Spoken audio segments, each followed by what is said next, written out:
Welcome. Thank you so much for being there with us. Um, as I was saying earlier, but I'm going to say it again, we have today our narrative designer, and I'm gonna excuse my French all the time, but our narrative designer MC on the left corner. We have Dina, a voice actress, and the mom of our tiny Bernard, Dina. Do you want me to pronounce your name other than it's my French saying Dina, but how do you say it? Dina is perfectly Dina is fine. perfect, Hmm. okay. And we have Audrey, our art director, that you've seen a couple of times, and now if you've seen other stream that we had in the past. And we were supposed to have Christy, our very own Sophie, but she has a show tonight, so break a leg, Christy. We love you, and we're gonna see you some other time. Um, uh, And we got you, yeah. Steph, our project manager. Yeah. Oh, the nugget I was talking about. It's the nugget. Oh, Um, uh, we're gonna do the stream tonight for every opportunity I have to show it because I want to show all the badass lady we have on the team. But it's gonna be air for the first time during the Wings event. It's the Women in Game event on Steam. 2 years ago, we launched our demo with that event, and we love it really much. So we wanted to make it a little bit special with a new stream, and not a really really old one with a bunch of dude. I'm gonna start with asking each of you what you're doing, because some of us is more obvious, but some less. Like a narrative designer is quite obscure for a lot of people.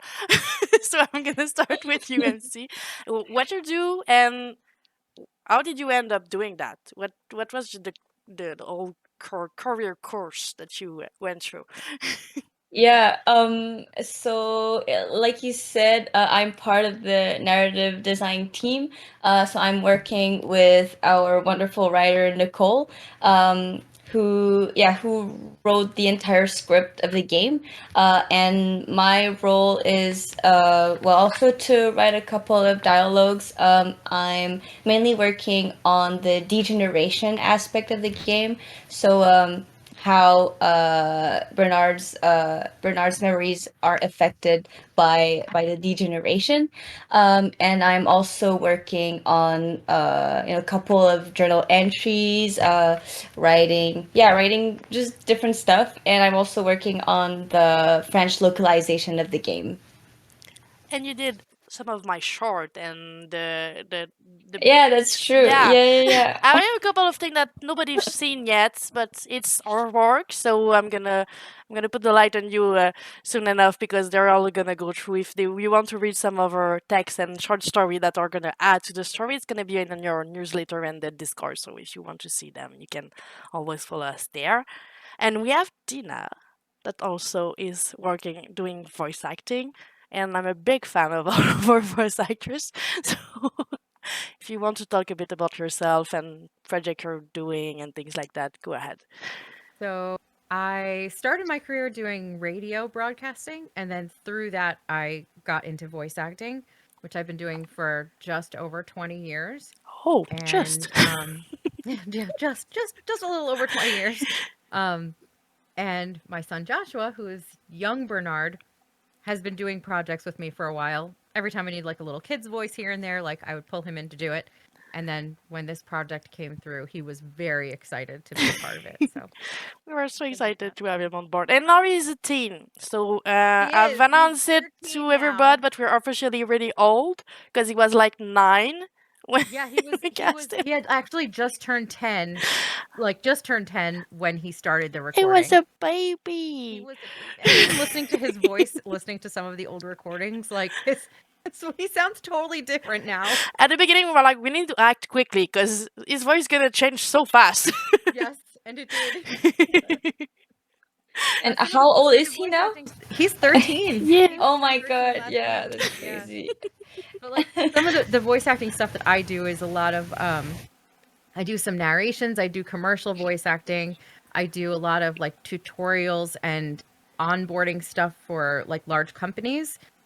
And I've done some video game stuff. But most of the stuff that I do is for like corporate things. I But I yeah, Joshua's like remember super excited to I be part of remember at the this. beginning when we cast Joshua, you were also for the casting of Monique, I think, and we liked Yeah, your voice, yeah. but you didn't add the voice of Monique, and we were searching for someone that could fit, and we were I like, no, know. we don't have anyone. Why? I know. I didn't realize it at the time because it was only like the casting call was only for the child, and I didn't get the casting call for Monique yet. Oh, So yeah. that's okay. Joshua is like super excited to be part of this game. He tells everybody about it all the time. We're really So glad to have him on board. And yeah. there's other game in the future, so who knows? I'm sorry, Nugget. Yeah, Can you you know where to just find me. don't go on my keyboard? Thank you. Yeah. Now we're gonna go toward Audrey. Do you want to talk a bit about yourself and what you're doing? Yeah, hi. So I'm the artistic director on Spiral, and since now the beginning, so 3, 4 years 12. maybe. I think 12. Yeah, and yeah, so that's a very important project for me. Um, Normally, on my day job, I'm working as a lead artist at Behavior Interactive for 3D, also in the gaming industry, but for 3D experience, VR and AR and stuff like that, immersive project. And Spiral is super important for me because it's something for me. It's a piece of art, and I think we do game differently than what we see normally in the industry, and this is why it's super important for me. Also, I think we have an amazing team, so this is also another part that I really like for this project. And yeah, that's pretty much it. I don't know if you want me to say something else about that, but I could talk about this for a very long time. But yeah. We had an interview at I think it was the beginning of last week with Mikael, the creative director, and people were asking questions about people, like there were multiple. There was one guy we were talking to, and he was asking question about the why of the direction of Spiral visually, and we were like, it's Yeah. Audrey, Audrey. We don't have her with us, but yeah, that's all her. It's the dreamy look is all her. Yeah. But what I wanted to represent with the creative the art direction in Spiral is that Bernard is losing his mind a little, and he's losing stuff. He's losing his memories. And when you have memories in life, sometimes it's kind of like a dream. And when you dream and you try to remember a dream, it's never like the reality.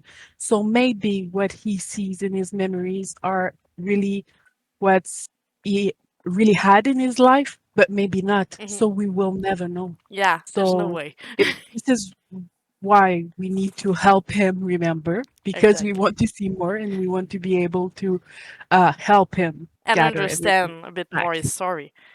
I have a Yeah. question because, like, now you're talking about the inspiration of why you did the art direction for the game like that, but I want to know about kind of the inspiration that each of you had to start working in that job. In fact, like, why did you start doing art direction? Why did you start do voice acting?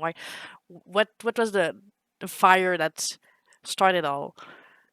If you have any like games or movie or just someone that made you think like, that could be a cool way to like work and do my thing, like, Wanted to be a cartoon when I was little. I like that. That's what it is. I wanted to be a cartoon. Oh. What do you want to be when you grow up? A cartoon. That's a Wow. great answer. Did Then you you add realize like your dream. one cartoon in particular, or just a cartoon? Yeah. You know, I grew up on early Disney movies and Yeah. Looney Tunes and Hanna-Barbera cartoons, and I was like, I want to be a cartoon. That's what I want to be when I grow up. And I You went to did school it. for like theater arts, Yeah. and I thought theater arts is a good in.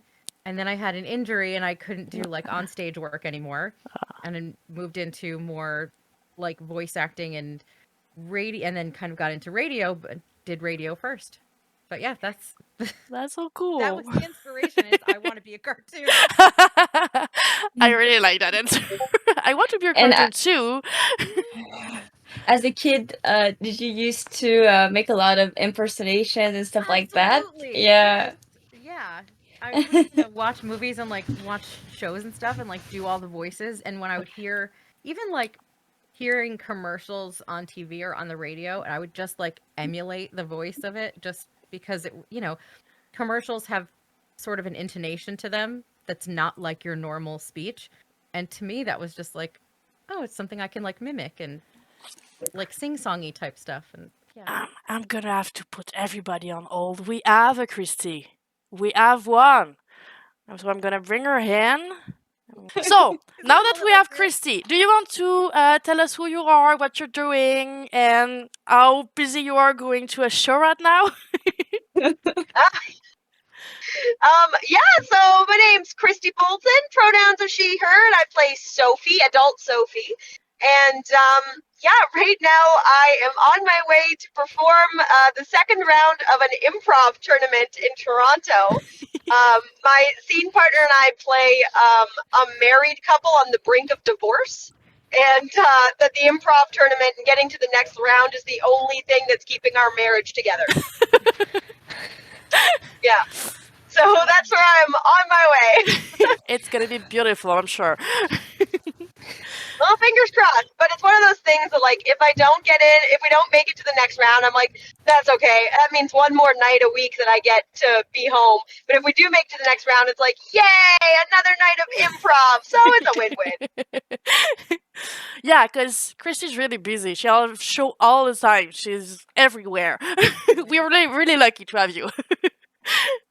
Oh, I'm ecstatic. And that's why I felt so badly when I forgot that I'd been booked and I was telling Jez, I was like, I'm good. I'm going to be there. I'm so excited. Everybody on Spiral's amazing. And then I found out I was booked and I was like, I'm an asshat. Like, what's wrong with me? I'm so sorry. I want to be there. So, no matter what, I will try to be here because Spiral is amazing and the team behind it is sensational. It's so nice. I'm gonna bring the question I had before you came in again because we were still we didn't have the answer yet for MC2. So, what inspired you to become what you become? So, to start voice acting and doing improv, in fact, too. Is that to me? Yeah. Yeah, you can go ahead. Sorry. So yeah, I mean, by day, I'm really lucky. I'm an executive producer for a bunch of podcasts and other projects that I can't talk about now. Wink, wink. But I was really, really lucky that it only took about 34 years, but then I fell into this amazing community and like voice acting. I've been doing for about 5 years, 6 years now professionally, and it's just passion. I think that I did enough work in my 20s to early 30s that I wasn't inspired by. Like, it was still fun. I work a lot in digital marketing and strategy building and stuff like that. But I don't know about all of you. I couldn't keep doing work that didn't make me feel enriched and like it was worth doing. And that's why Spiral is so important too, because it's such a powerful story and tool, and it's the kind of project that you dream about getting to do and be a part of. So that's why I do what I do. It's mostly that if I didn't, I don't know why I'd get up in the morning. Did you want to go, MC? Yeah, sure. So I've always been in love with stories since I was a little kid. I remember just reading so many books. One that really inspired me and had such a huge impact on me was the Percy Jackson series. Everything I know about Greek mythology comes from these books. And then so I knew that I wanted to either write stories or be part of creating stories. And I've also been a huge gamer pretty much my whole life, and I realized that I really enjoyed that medium. The way video games tell stories are so different. And so that's how I ended up studying video games and getting an amazing internship at Folklore Games a year and a half ago, and that's how I'm here. Awesome. I have a question that is more on the serious side, but now with everyone, think I'm having a hard time creating sentences today. Um, so I wanted to ask. I don't know if Dina, you're a gamer. I know the other are too. Do you have like a top three? I want all of your top three. I want to know what you would like to play. I think Ooh, I top play three very video different games? That's from what hard. other people play. What do you play? I mean, So Audrey. I play a lot of like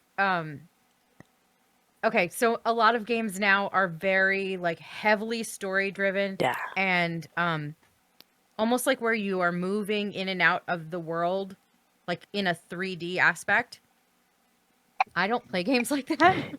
I play like platformer, Side scroller. side-scrolly, puzzle type, like more atmospheric type games. Like Ori and the Blind Forest, for example. The Ori Oh, series. that's Yeah. a great game. So Ori. Devastating. Oh my god. I know.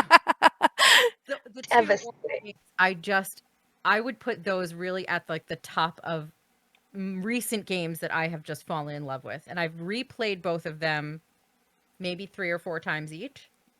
And then I play like the Trine series, which Yeah. is similar, you know, puzzle. That's a good one.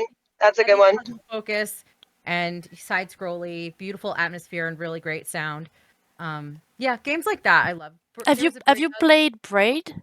I was don't just know. gonna say Yeah. Braid, yes. Raid! I love What a Braid. mind freak! Loved that game.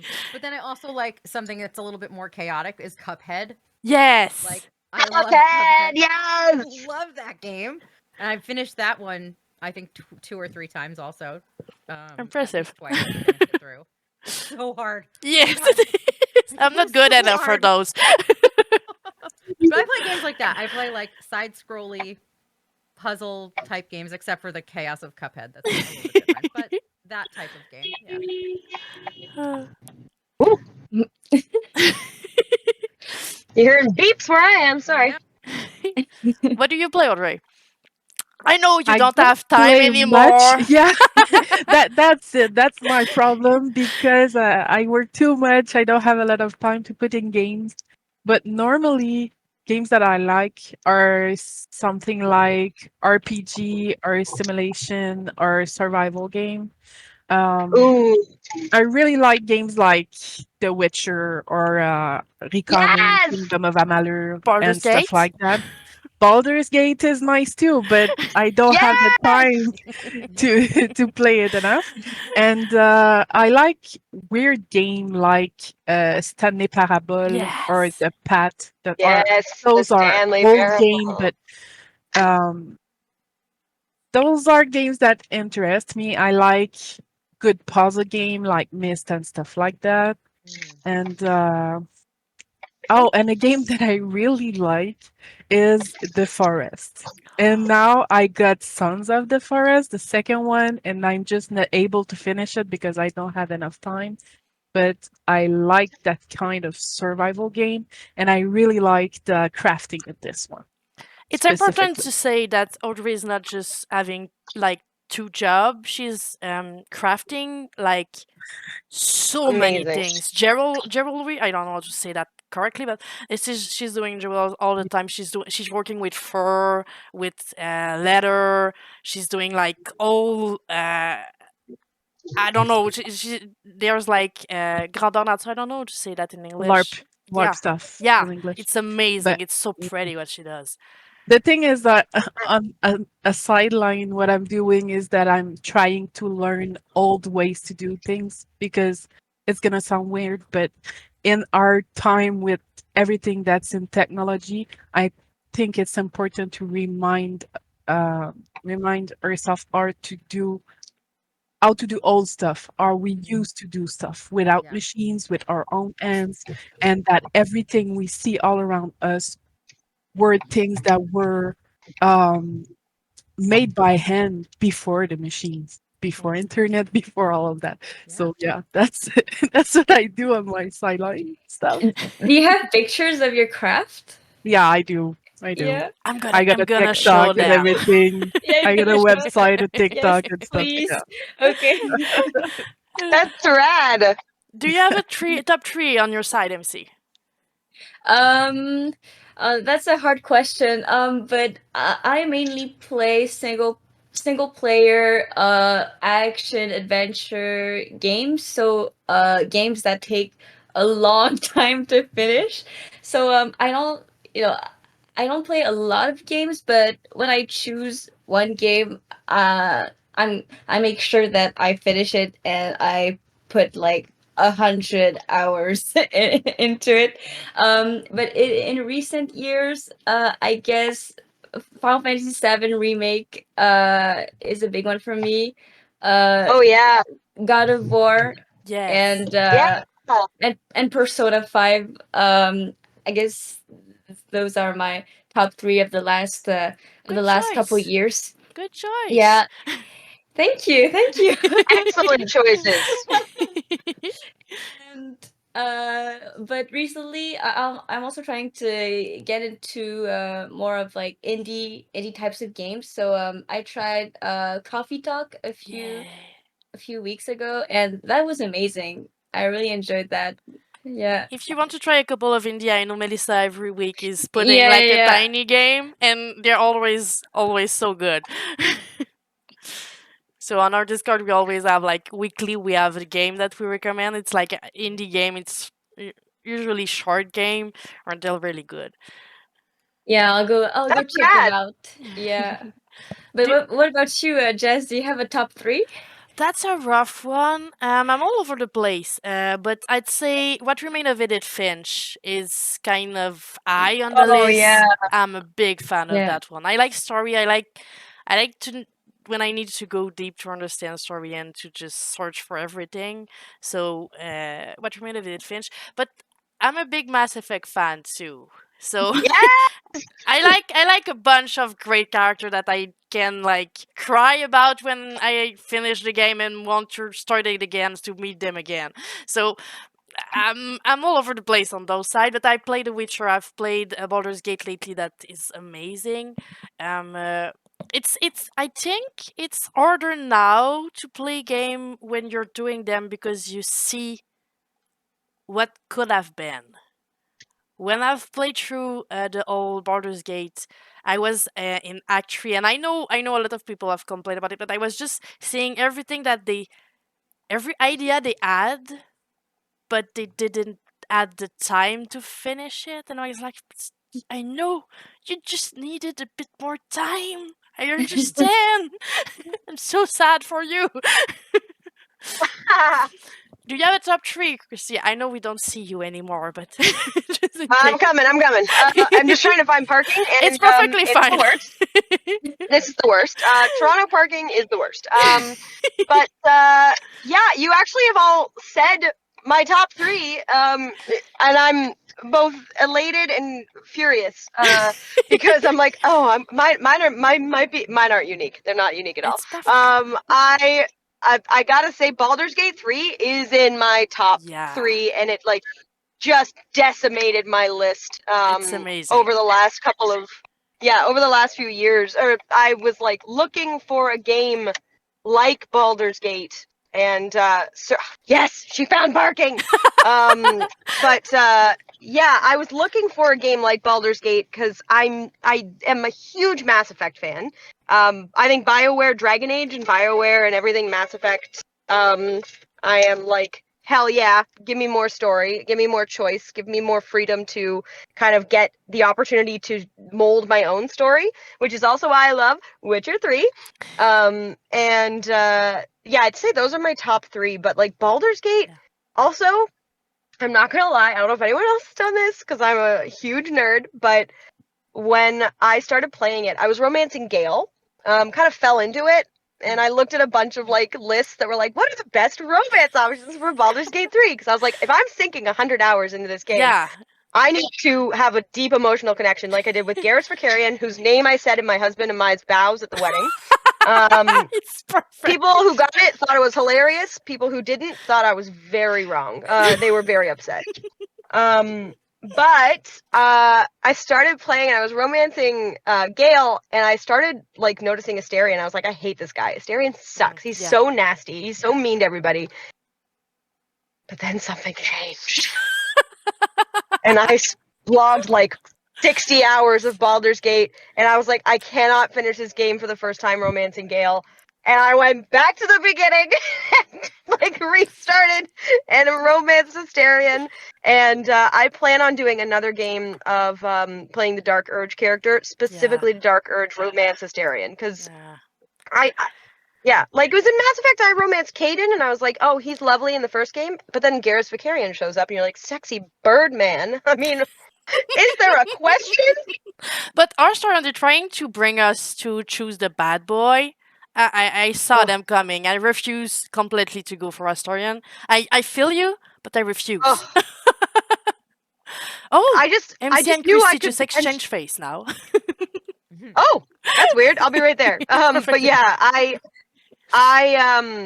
fell in love with him, and I was like, but maybe I can change him. No, Maybe we I never can make can. him even We don't good. need. We need to stop doing that as women. I know. It's why in Stardew Valley I fell in love with the guy who was like an alcoholic. I was like, oh, he's damaged. I'm starting to see a pattern there. No, it's fine, guys. It's fine. I'm fine. This is fine. Okay, it's fine. Everything is fine. Shush, this is fine. Do we need to send help?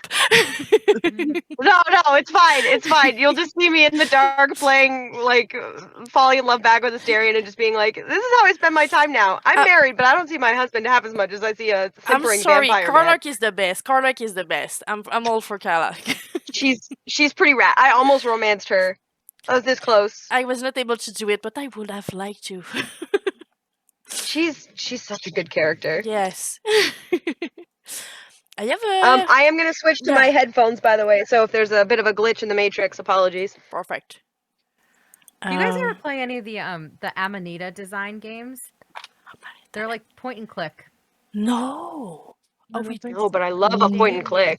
Beautiful. They make beautiful games. I'm Beautiful games. the games. Wow. I'm always down for a good like story-driven recommendation. Yeah, they have their one that I think the first one they did was called Machinarium. and Oh it's a yes, I know Machinarium. I've seen beautiful the point art and of click. it.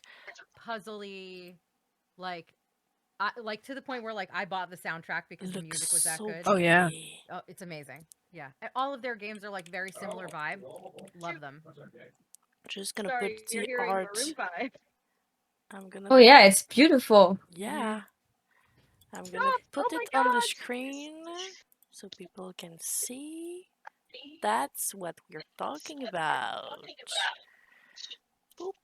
And gonna share it with the friend in there too. So pretty. I know that one. I'm looking at their websites and I don't know many of their game, but that one I know. Yeah, that one's really good. And Samarost is like I think there are 3 Samarost Ah. games. The Samarost is also just another beautiful. Yes, there's 3. Yeah. Creeks look beautiful too. Oh, Creeks is amazing. Creeks is one. I think Creeks came out maybe 2 years ago, or so. Machinarium just has a place in my heart. I just love Yeah. that one so much. I think their more recent one is Phonopolis. Oh, that one. I think that one just released. Yeah, it's recently. handcrafted. It looks so cool. Yeah. So they're like puzzle games. Yeah, they're point and click puzzle type games, beautiful atmosphere, like great soundtracks. They're like it's a type of game that you play when you just want to like relax and play a game. Yeah. Yeah. Like that. Yeah. It's cool. I have a big question for you all. What did you say to someone I have in my question because we're doing for the women's game. Any woman that would like to do the game, the work that you do. Do you have any advice on how to start and how to be bold and go ahead, even if it's not always the easiest industry to work in? I think you really have to know what your path is going to be, or at least have an idea of where you want to go with it. Because obviously our paths always change, but kind of have an idea of like where you want to start and what you want to do, and just honestly, just like jump in the deep end and just do it. I like that. That's honestly the best way to get started in this industry is just to like plug yourself in and start recording. Yes. Be bold. Do it. Do you have any Audrey on your side? It is definitely not an easy industry to be in. It is not easy when you're indie. It is not easy when you're a woman. And the only thing you have to do is to do it. You have to get out there and you have to do what you have to do. So learn what you have to learn. Go to school if you have to do so. Work hard, work a lot, work again, and do what you like. It's really important to really do it by patience first. And if you do it, eventually it's gonna work, and you're gonna be able to live from it. Mhm. But yeah, I you're think gonna also do an what you important gotta part of it is knowing that even people that have been doing it for a while are always learning. Yeah. Yeah, So you're not definitely. coming in on day one, you're not going to know everything because people that are 20 plus years in don't know everything. Yeah. Yeah, And exactly. really be always willing to learn and to change and to Yes. try new things. And if something doesn't work, it doesn't mean that you're doing it wrong. It doesn't mean that you're doing a bad job. It just means like Mhm. try something else. We're Or often try Yeah. another, afraid to just start doing it, but every time people talk to us and Yeah. are like, "What you're doing," and you know what you're doing and where you're going, I have absolutely no idea what I'm doing. Yeah. It's more apparent here on that stream, but on a weekly basis, it's more But subtle. you definitely have to learn every day Yeah. because it's technology Yeah. anyway, so it's changed super fast, and you have social media and stuff that you have to be on to be seen and Mhm. to I guess continue and work again more. But yeah, and also like you said, Jess, I made a conference in the our college talking about how we created Spiral and how is it to have an indie company, and the young people there were talking about they all have ideas and they all want to do game and stuff, and they are asking, okay, but what what do we have to do to be able to do that? And what I've said is that everyone have ideas, everyone wants to do games. The thing you have to do is to do it, because this is what's gonna put you out there. You have to try, you have to fail, you have to continue and do it again, and this is how you will succeed. Yeah. Yeah. I think the acceptance of failure part is Yes. important too, because again, like you're not gonna succeed on day one.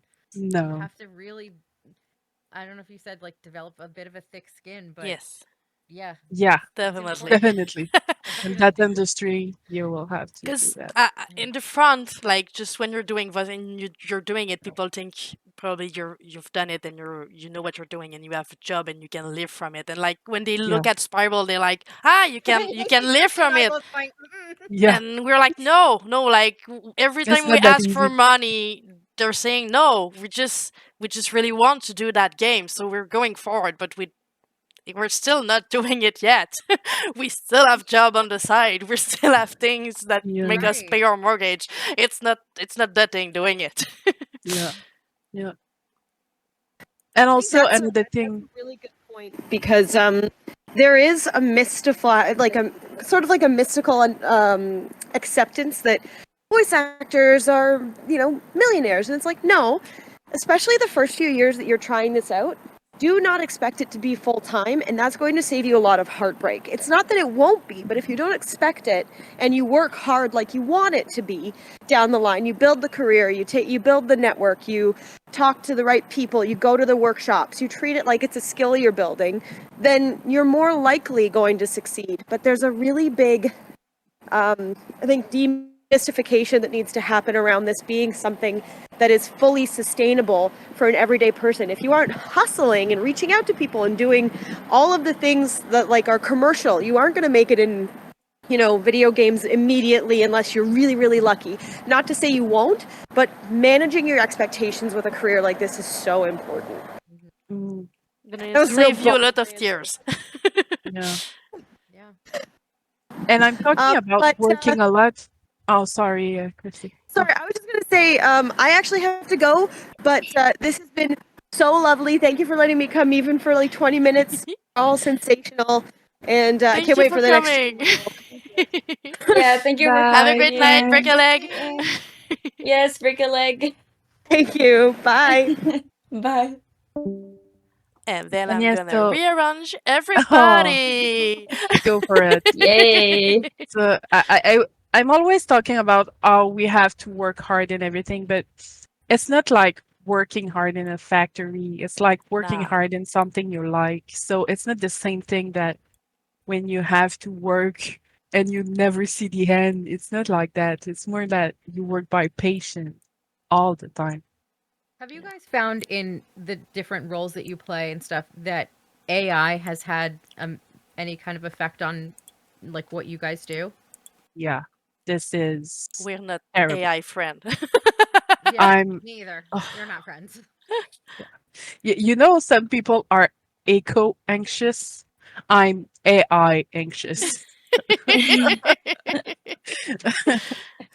No, it's But a big thing, and I know a lot of people that I know don't understand that. They like have all of their profile picture being just AI, and I'm like, you don't Really? understand. Just yeah, hey, pay someone.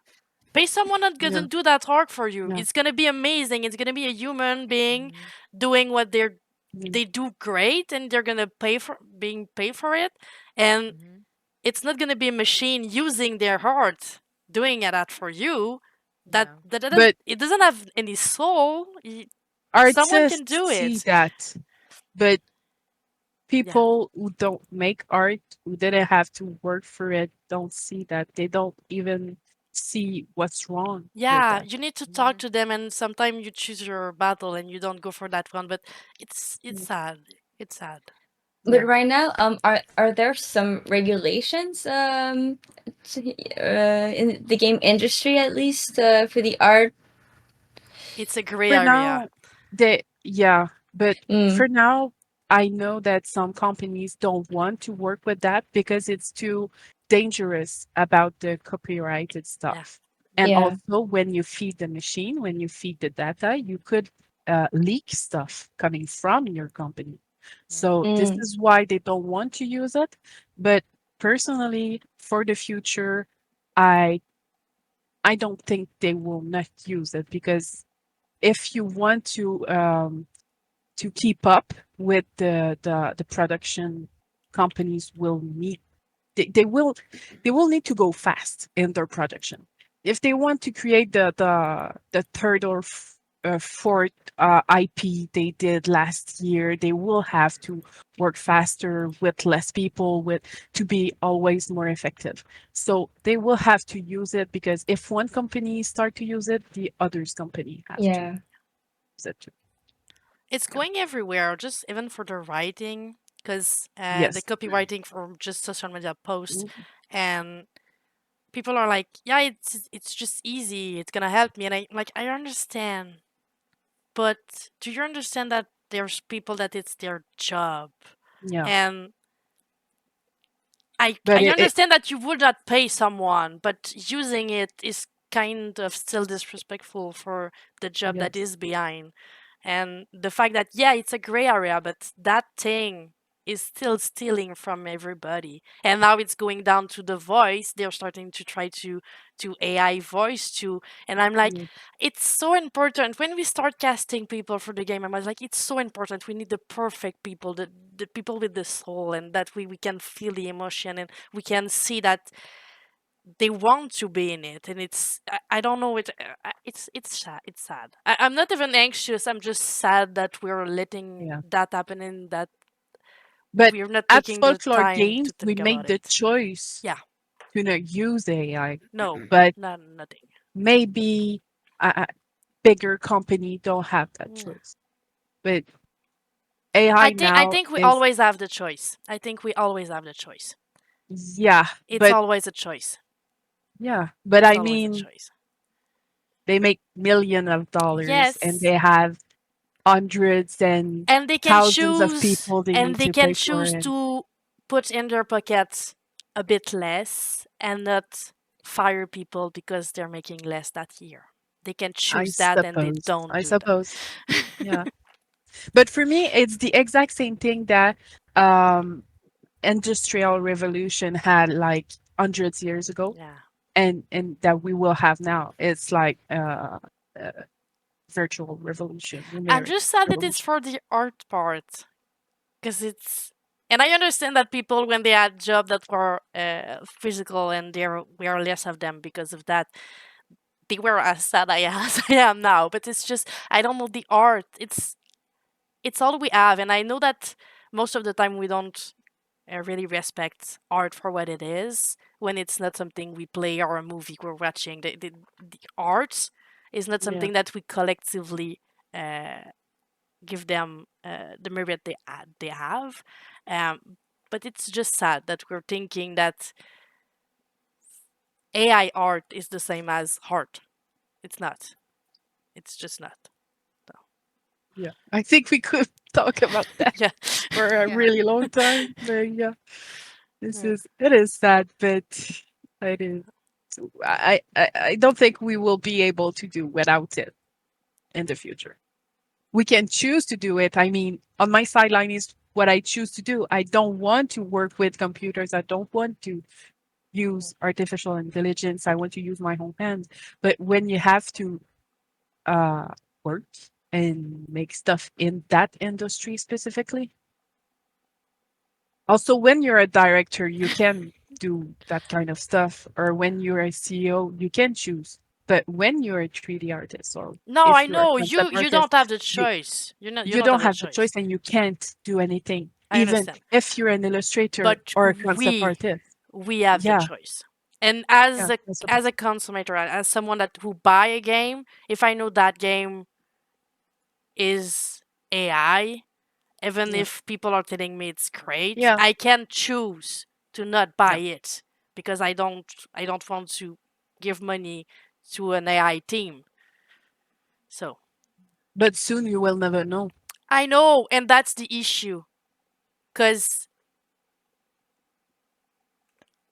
I want to know, because I don't want to buy any of it. I don't want. It, it's cornering people, and that's sad too. I don't know what we're gonna do, but I hope that someone with a lot of money and a lot of resources is gonna take that thing and have a soul about it and and find a way for us to know. But I don't know. I don't know what to do with that. Because I put myself in the shoes of a concept artist, for Yeah, example. that's so And sad. a concept artist have, let's say, maybe two, four, three, two, three or four images to produce in a day. And it was before AI. And you had to do photo bashing coming from Pinterest or Google. And you just put all these things together and you draw over it and you give your boss four images at the end of the day. Mhm. But now you will have to produce 8 images in a day and you will have to use Midjourney to produce it.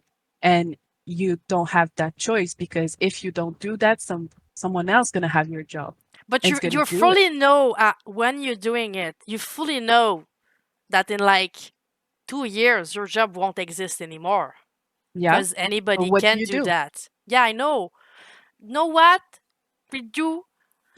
A studio that do Revolution. game, and we don't do that. Yeah. We're gonna have all of the concept artists. We're gonna bring them home. Well, it's We're gonna changing feed them. what people are it's changing expectations Yes. for artists, right? So Yes. if you Yes. have like a director or somebody who is demanding like those 8 images, like you said, instead of 4 images that a person could easily do in a day, the director is now going to say, well, you know, so and so can get me 8 images. This person can get me 12 images. So what Yeah. demand is that then putting on the artists, right? So Yeah. Yes. Exactly. it's unfair, Yes. Hmm. you know? Yes, Yes, it it is. is. And are there some regulations for voice acting right now, or Yeah. As not far as I really? know, I am not personally aware of any specific regulations for voice acting. I know that I have been asked to do like voice modeling, which I have not done because I also don't want to feed the machine. Don't Yeah. feed the But there are machine. plenty. But what the hard part is that then you have people who are maybe just starting out and they see this as just like Yes. a way in, a way for to earn some money, right? So they're gonna come in and say, "Oh, sure, I'll take any job I can get," but they're feeding the machine that's gonna make their job obsolete Yes. Mhm. Mhm. But I and mean, make all of our the, jobs, or that's attempting to make our jobs obsolete, but right? your voice is already out there, so Yeah, the machine could use it So anyway, I guess. Yeah. technically, yeah, if they want to put it in, they need to own it. Technically, doesn't mean that they're right, gonna do it, right. but Yeah. technically, I cannot Mm. stole something that you did and put it in the machine. Technically, in theory, in But fact. that's not saying But that any of these companies are yeah, not like, you know, farming voices, just recording voices off the radio, right? You can Mhm. you Yeah. can make a recording off the radio and pull voices off Hmm. that and feed that into a machine. Now, legality of that is it but legal? everything AI No. is kind of gray because Right. the result of the Right. AI is gray because it Mhm. doesn't invent anything. It's just Yeah. smashing things together. So everything that it's producing Mhm. is gray. That's why there's Yeah. people tiptoeing around it and not sure that they want to go in, not for moral reason, but just because they don't want anything legal or against them when it's not gray. But I don't know Mhm. if it's not gonna be gray at some point. I don't know. Right. And it's getting harder and harder to tell. I mean, for people Yeah. who kind of work in voice stuff every day, you can tell when a voice is AI generated. Yeah. Um, but for the masses, as it were, um, a lot of people can't tell Yeah. or I are don't. beginning to be able to not tell. I don't know if And it's because I've not heard anything good enough, or mhm, because I do acting on the side. But mhm. I feel that it's soulless. There's Oh, it's nothing But absolutely, yeah. behind. But when I will say, like, I've definitely heard some samples Yeah. of really frightening Yeah. Ah. AI that sounds like you're having a conversation with I don't someone. like Mm. it. It's very strange, but it's very obvious to me. It's Yeah. obviously AI, but to somebody who is untrained, that it yeah, sounds you like you're have to speaking be to a person. trained to know. Mm. Yeah. Yeah, because sometimes I'm scandalized by people looking at AI images and thinking it's real, and I'm just like, it's completely AI, and you can Yes. see it. But I was trying a game made in a game jam last month, and there was a voice inside that game, and I thought it was really good. I was like, nice that that team made a really nice acting for that small game. And I had other people with me playing it, and they said it's AI. And I didn't realize it because I don't know anything about that. It's not my field of work, and I didn't realize it. And when they said it, I went, okay, now I understand. And I Mhm. saw some kind of patterns that uh, Yeah.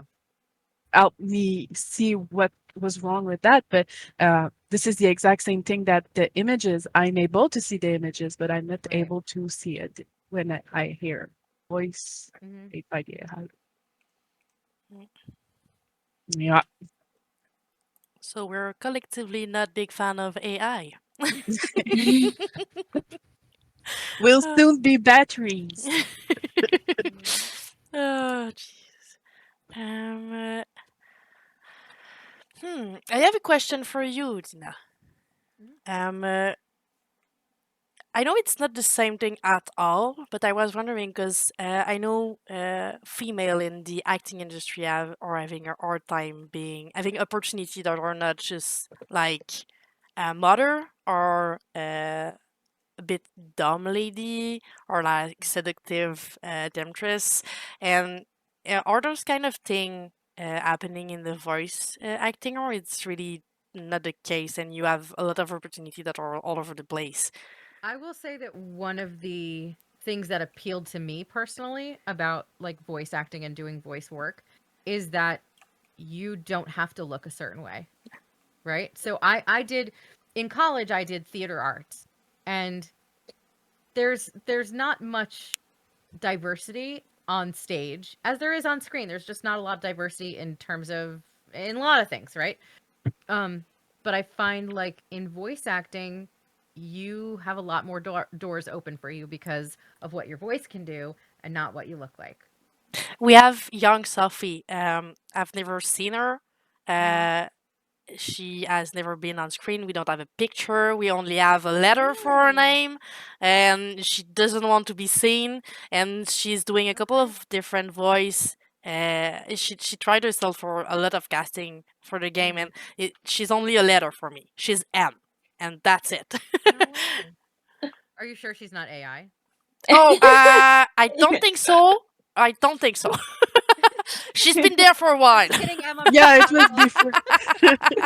and It was and before our the ad. voice is not soulless, so I'm Yeah, gonna go yeah. for it and say no. But write to me if you're not a AI.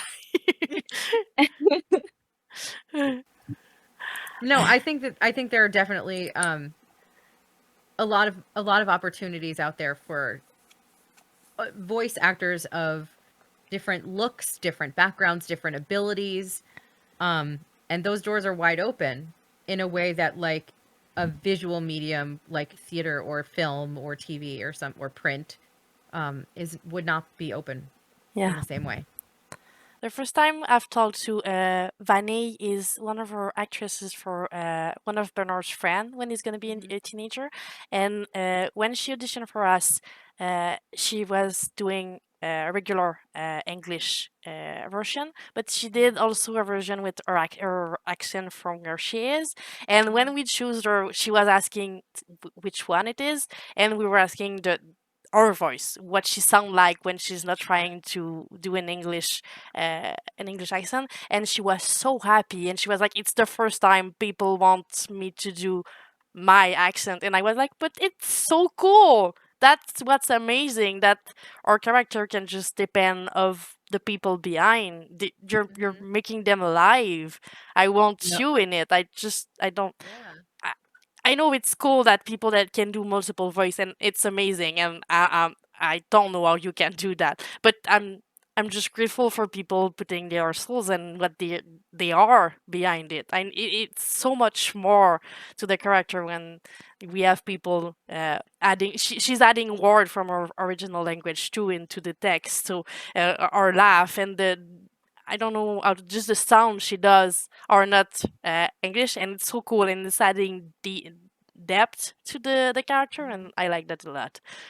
And also, side note, I don't know if we ever spoke about that, but we got inspired by the Yeah, actor for the 3D characters. that's We true. decided because we had the voice before, and they sent us picture and stuff, and we decided to get inspired by them Yeah, for the concept for the yeah, character. we did the other way around. So Mm, we choose them, and then the character got created, and we only add like characteristic of how they sounded like, or maybe like their personality, but the look of it Yeah, didn't exist when we were opening the casting yeah, for those. I yeah. remember when Joshua was first recording and you had sent us a very early image of young Bernard, and it actually looked Yes, like what he looked like, which was Oh, so that's so funny. cute. yes, Yeah. that's true. Hmm. Oh, he was so Yeah. cute. So that was sheer coincidence, of course. But At some point, I want to see him when now he's a whole boy. And his voice is his main voice too. It's completely. We'll have to jump on another call with you guys. Perfect. At some point, I would like to do like an old call with a lot of the casting or just people that can interact. Maybe do a small reading. It's not gonna be the same voice anymore, but it's gonna be fun to have Yeah. people just not do it on their own and have it together to just Mhm. interact. I think it will be nice. Yeah. What kind of I have another question for you. I don't have you often, so and you've done that for quite a while now. Yeah. So have you seen anything change during all of those years and the setup and the tool that you need and the way Oh, people absolutely. are searching for all of those things? Well, even so, just from like I started in radio, right? So even just going 20 odd years back in radio, we were still like what we call carts, which is kind of like it's a form of like a tape or digital media, and you'd have to like load the carts in to like play music and stuff, and the amount of paperwork that we had to do on a daily basis was just piles and piles and piles of papers. And even just that aspect of it, of being paperless, is like such a difference in broadcasting. But like on the side of things, I think that because we can churn things out so much faster now, everybody has a home setup, right? Yeah. So I don't have to go to an outside studio to work, because most of the time that I was doing voice stuff, like early on, I would use the studio in the station that I worked at, because there are usually radio stations have different production studios that we can use. So I'd have to use an outside production studio. But now everybody works from home. It's so much easier for me to work because I don't have to rely on Yeah. going anywhere, going or renting a space or having that kind of thing. So you do have definitely more freedom of where you can work and how often you want to work and that kind of stuff. I can now, like, all of my stuff, it's not just working from home, but it's all portable. So I can take everything with me if we go away for a long weekend or if we're Yes. going away somewhere or whatever. I can take everything with me and I can still work. I can still get jobs, being 100 miles away Have from you home. seen a lot of change during the pandemic? Because I know, like Chrissy, I started like a couple of Yeah. years ago. I think it was during the pandemic that she started the whole thing, or she roused from it and had more Mhm. professional job. But I know a lot of people just went from acting to voice acting during the pandemic, Yes. and probably a Yeah. lot of people just from home starting and trying out. So have you seen like Mhm. since you were there before? The change when it happened? There's been a lot more people since the pandemic. And I think, well, I would say in 2020 and 2021, the field of like voice acting and home voice acting was flooded because people had lost other jobs, and especially actors, right? So specifically, like I live right outside of New York City, so I had friends who are not necessarily on Broadway, but work in the theater space of New York City, in the performance space, the production spaces. And all of those people, all of the shows closed. New York City Broadway was dark, right, for months. And now you have all these actors that need to work and they have setups at home. So they started voice acting too. And then you have people who maybe just lost a different other job, who were not necessarily in the arts space, who said, "Oh, this is something I can do from home. I'm on Amazon. I'm going to buy a microphone and some headphones and teach myself how to be a voice actor." So you had this like broad spectrum of a talent pool of people who were super experienced and amazing talents. And then you had people who were just decided, like, woke up one morning and said, "I'm going to be a voice actor." So you have this like We've heard all of insane them. We difference. started our casting at that point, and we were hearing people Mhm. with great acting skills and really bad setup, and people with Yes. no acting skills and good setup. It Yeah. was all over the place. And either one of those spectrums don't necessarily work, Yeah. right? Because also you'll have people who are insanely talented, but they don't know how to do their own audio production, right? Or you have people who are familiar with audio production, but maybe aren't so well Actor. versed in the talent side of things. Yes, everybody can have a chance. Yes, So everybody's starting somewhere. everybody's got to start somewhere. I'm not going to knock that. But when you have that broad of a talent pool, um, it's a lot harder for those of us who have like been in the industry, and it's like I can do everything. I can do my own audio production, like, Yes. and I've been doing this for a really long time. Like, And oh, we're still here. it's difficult on the other side too because we're I'm being sure, yeah. flooded too, and at some point when you're hearing the same sentences like 300 times and you've had the whole spectrum, you're like, okay, I'm gonna pause. I'm gonna like just do a little cleanup, and then I'm gonna re-listen to everything again because I don't know what I'm listening to anymore. My brain Yeah. doesn't work. How many applications did you get in total? Hey boy, in total, Yeah, I don't know. more than It's 300. probably. At some point, Probably we, near we, we had 1,000. we had 100 for a couple of them. Depending Which when one we did you started. get the most applications for? That's a good question. Bernard?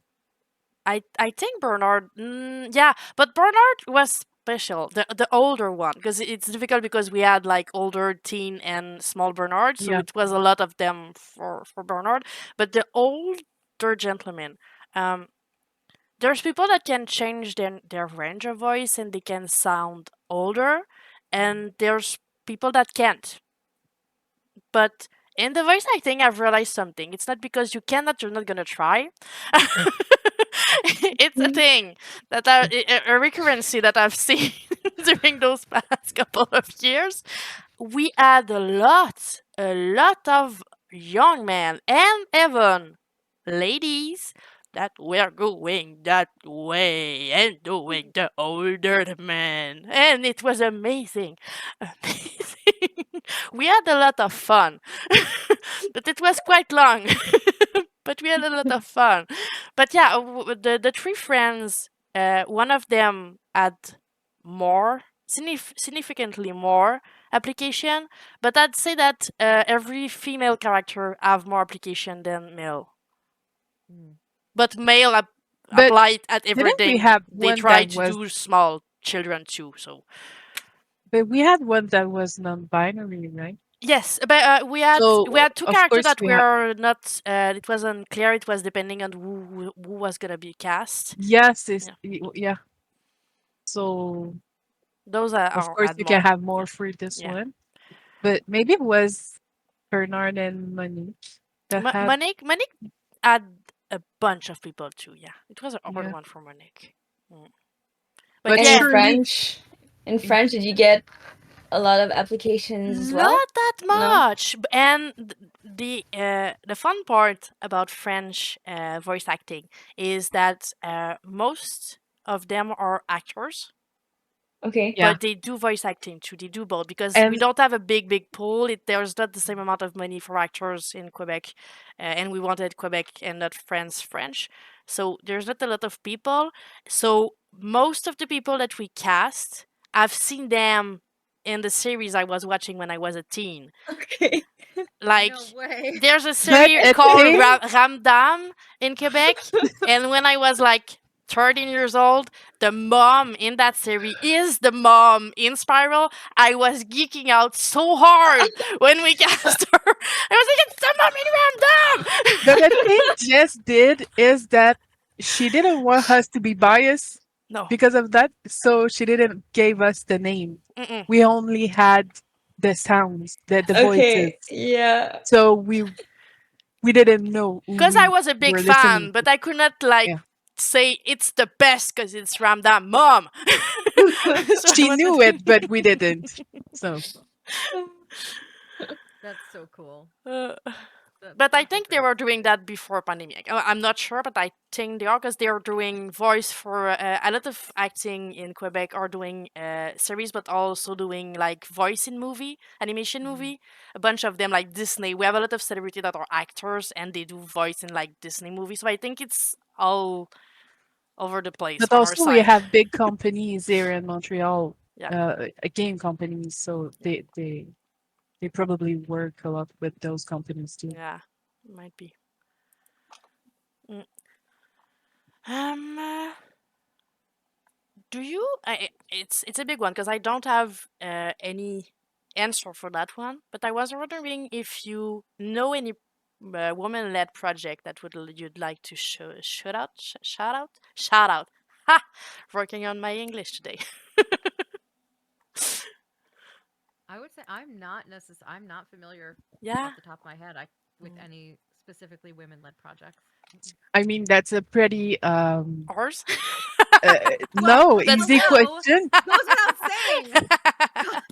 I know. I thought that Audrey was going that way, so I was making fun. No, but that's a pretty easy question because that bit I we know made one. is Yes, I this know bit one we from made. woman-led project. yeah, This bit we go made. for it. Yeah. Shout So out to that Spiral. yeah, but that bit we made and it was fun. I liked it, Yeah, that was a and it great is game. one that Yes, by that's woman. true. Yeah. I'm so excited for it. I have to tell you guys, I'm so excited to see it. It's coming soon. I know. I'm excited but terrified. That's important to say, I Yeah. think, because it's But I coming so fast. yes, yes it I is. know it doesn't sound like it. When I tell people it's gonna be in September 2024, like, not right time. Excuse me? I have 7 months to make sure that the whole world know about that game. Yeah, you have a big job ahead of you. You Yes. don't have one. You don't have to finish the art and the visual of that game. No, Yeah, yeah. can be But all black box. I'm happy this is my job and you have yours. That we don't switch. How was it, MC? How was it to work with Michaela, creative director, on just finding the line between the story Sanity and the and health. insanity of him Relationship. asking things? Yeah. Well, I mean, you're talking about Mikael? Yes. Well, well, he's a great creative director, actually. Oh, you don't have to say that. You can just. But He's I not guess, there. yeah. But I think I joined pretty late in the project, so you all had such a clear idea of what you wanted to go for and what you wanted to do that, it was, yeah, it was pretty easy to just jump in. And I had Nicole's script, pretty much the whole script, and yeah, all your images as well, and the concept art. So oh, it was it was awesome. Because you had a big responsibility when you arrive and you start working on the generations of the old game. We were like all talking about it and talking about what we wanted, but nothing was happening, and we didn't do anything. And we needed to go through the whole script and the whole game to make sure that every thought we have and every idea we had was fitting and working with all. You had a huge job. That was really an important part. Yes. Yeah, but actually I was also just working on the script and the dialogue. So we talked a bit about what would happen with the art and the sounds and the music. But right now it's not even implemented. I think they're gonna start working. Well, I don't know if I can say that, but Yes. you can cut it. You edit. Depending of the time left. Yeah. Yeah. No, the game is ready to go. It's finished. It is finished. Yes. Yes. But I think they're gonna start implementing the degeneration system in the next couple weeks. So yeah, we'll see how that goes. The music is being worked on at the moment, and I'm so excited to hear it. Because we had someone, Charles, who did the music in the staircase that I am in love with, and we didn't had him for a while, and he's back with us on the team. It's gonna be beautiful. It's gonna be It, so pretty. is he the one who did the music for the demo? The first I don't know if it's the first demo, but the Um, one is it the one with the in voice or the one with the piano? The one with the piano. Is the one with the piano. For the one with the Yeah. voice at the cabin, he was working with Jeff Sisters. Okay. Jeff is our UX UI expert. UI Hey, my UX God! specialist. Yeah. Excuse our French. We're sorry, Yeah. Jeff. We respect your But job. We his just can't say it. sister is a singer, so a Yes. singer and a composer. So. Yes, I think it's I'm gonna say the name of her band correctly and not say it wrong because I really like what she did for us and I'm not gonna butcher it. Blanc.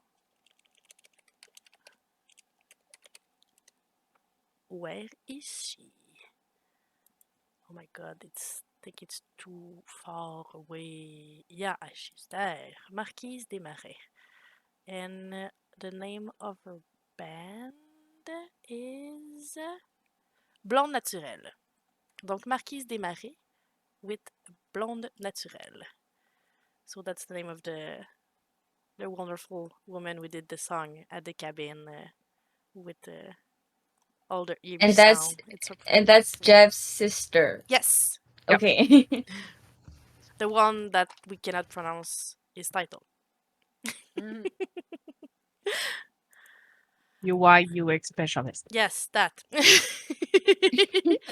I think I've been through kind of all of my question, but if you want to shout out anything that you're working on or anything that excites you or anything, in fact, you have the space to do it. We welcome all projects that get us excited and that we want to share. And if not, I just want to shout out the amazing work our team has done yes. and continue doing. And we are so blessed to have them with us. Yes. That is something that I still don't understand because yeah, we didn't add any financing at any point of that. You know, we had a couple of plays that were really nice to us. Thank you, Xbox. Um, but, but the fact that we have so many amazing people just falling on us and getting shit done, and amazing job. Uh, it goes from everywhere. It goes from voice acting that we were like, how can we get those people? How can they Yeah. be so good? We I don't know how much they pay usually, but I'm sure this is more than what we giving them, but they're so good. And we have people from school joining us and they stay after because they're just too cool. So everybody we get on the team is just amazing. So yeah, hats off for everybody's working on Spiral because they're too good. Yep. But thank you so much for being there with us and spending some time with me. It's not the full hand for that stream because it's going to be mixed up with the one of Tuesday with Melissa, our community manager, and Nicole, who's going to talk about the script a bit more. But thank you so much. I love you all, and you're so great. And I want more of those streams, so I'm going to poke at you more often because I'm gonna need to make more time for that, and I like to talk to people. So hi, we're here for Spiral with the folklore game themes, and we're gonna talk a bit more about women in games, since you know subject of that beautiful event, and we're gonna try to be entertaining and talk about things that are not just the game. But we're gonna start off with Nicole, our beautiful writer. My English, see, that's why saying that. So we have a writer that wrote the old script for Spiral, and we have Melissa, our beautiful community manager too. So we're gonna start with introducing yourself, maybe if you want to say a bit who you are, what you're doing in life, how did you end up doing what you're doing for Spiral or anywhere else if you have other project that you're working on too. So do you want to start, Melissa, to show the way? Yeah, so I'm Melissa, I'm the community manager. Jess already said that, English. I've been working at Folklore for a couple of years, and I'm doing community management for the studio and another one as well. I love it. And I also am a huge fan of narrative games and writing in general. So getting this opportunity to work on Spiral was like my dream job, and super happy to be here and work on a game that like feels super meaningful to the team and to people who have been playing it so far. So She's writing things too. I've heard. But yeah. Do you want to go ahead too, Nicole? Yes, hello. I am Nicole. I am the writer for Spiral. I've written it from ground zero up until the end that you see, so all of it. And I'm super proud to just be part of this team and part of this narrative that brings up a really important issue. And you just get to explore this character who's going through all of these different battles and things. And I think it will really change, the world as far as how we view Alzheimer's. So just super proud to be part of this team. When we started working on Spiral, we had like a couple of writers before Nicole, and sometimes it was because they needed to go work somewhere else, and sometimes it was because it was not really a fit. But when we finally met you and you were like really implicated and really wanted to be part of it, and we were asking for like book and movie and things to look at and to check out, I was like, oh no, someone really excited. I'm so excited to find we found you. Because the person before Nicole was a friend of yours, I think. And Yes, it was. She's the one who introduced me to your gaming yeah, studio and and everything. she was Yeah. amazing. We were so sad when she went away because we were sure that we had a fit for that one, and then we met you, and it was like, oh, it's perfect. It's okay. we can move from there, and it's gonna be amazing still. Yes. I'm gonna start with some question that Melissa had for. I don't know if you want to go ahead with your question or if you want me to go ahead, Melissa. I don't mind. go for it. Go for it. Okay, because she wrote a question. I'm just acting like I'm doing know what I'm doing, and I'm having really great question, but it's all hers. So I'm gonna start with question for you, Nicole. What was the most challenging part of writing Spiral, since you were like building it from the bottom and you were working with a team that it was our first script too, so we didn't add in a lot of input for you to go ahead and do it. So. Yeah, that's a great question. I think my challenges are twofold. So, firstly, it's being in the headspace of someone who has dementia and having not experienced that personally, it was a bit difficult to, just get into that mindset and try to figure out what this character might be going through, what his relationships might be and transform into with other people. So that was the first challenge. And then the second is that I tend to write in a linear way. And Bernard's story is anything but linear, where, I'd write a scene with him at the age of 20, where the dementia hadn't hit him, too far yet. And then the next week, I'd be writing something towards the end of the game where, he's full into it and has only really very small pieces of his memory left. So that I would say was probably the most challenging. How was it to work? I know you were working a lot with Michael, our creative director, about finding that like right mix, those puzzle pieces that work together between the narrative and the gameplay. And I know sometimes you were asked to write something even if the gameplay was not there yet, so you needed to push it into your narrative, and then you needed to rework everything. I know some of the D&D scene were a big back and forth between the both of you. How did it go? Did it went well? Was it easy to just go from what he was asking, or was it just way more complicated than what we can understand? I would say that writing the D&D scenes just so similar to the dementia scenes where I really don't know that world. I don't know that headspace. And that was as far as the actual most challenging scene, it was actually D&D, but it ended up being the most fun to write. So that was great. I would say that I came from a background of screenwriting and playwriting and that kind of dramatic work where you write something and then it just appears, right? It appears on a stage or it appears on a screen.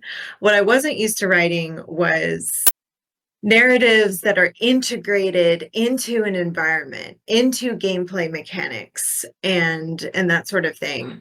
And so I found that working with Mikkel and getting that more on lockdown as far as, okay, so this is how we weave these narratives into this environment. Really helped me. So that one-on-one time, as far as creating those scenes, and I would say just seeing the environment, right? Seeing what I had created and everything was a huge help as it was being built. And then just, all of the encouragement from not just Mikkel, but the entire team of, yeah, play with it. We can have some, it rain when he's getting sad, or we can have it, we can change the environment as his mood changes. And I thought that was the coolest thing. And that really unleashed a lot of creativity for me. That's so cool. I'm so excited for you to hear all of those voices in the D&D scene because I've heard all of them and they are so funny. So to have your word and have their voice on it, it's gonna be a perfect match. They're amazing and your text is amazing. So I really am a big fan of those scenes. And we didn't show anything yet from those, and Mhm. it's gonna be so cool. Oh, that's great. Yes. No, that's the joy of it, is getting to actually hear it, as a writer, of, screenplays, plays, game writing. It doesn't matter. Just hearing it and seeing it is just beautiful. And that's kind of why we do it. Bringing them to life. Yes. Um, yeah. Oh, that's one. One scene that you can't wait for others to play. Me, it's the Ooh. D&D. So I don't know for you, but me, it's the D&D one. Um, I would say, probably the kite. Yes. So scenes with Emily, and I hopefully am allowed to disclose this information. Um, so we'll see. We'll work around if But not. yes, yes. I think it will be really interesting because the character of Emily, she's she's weird in the best way possible and just a very obscure character, and she really stays behind the scenes in most of the time you spend as Bernard. And so I think what I'm most excited for with the kite scenes is how players picture Emily, just hearing her voice, or how do they picture these interactions happening as they're conversing with each other, and just listening and not being able to see it. So I'm curious how that manifests for the players.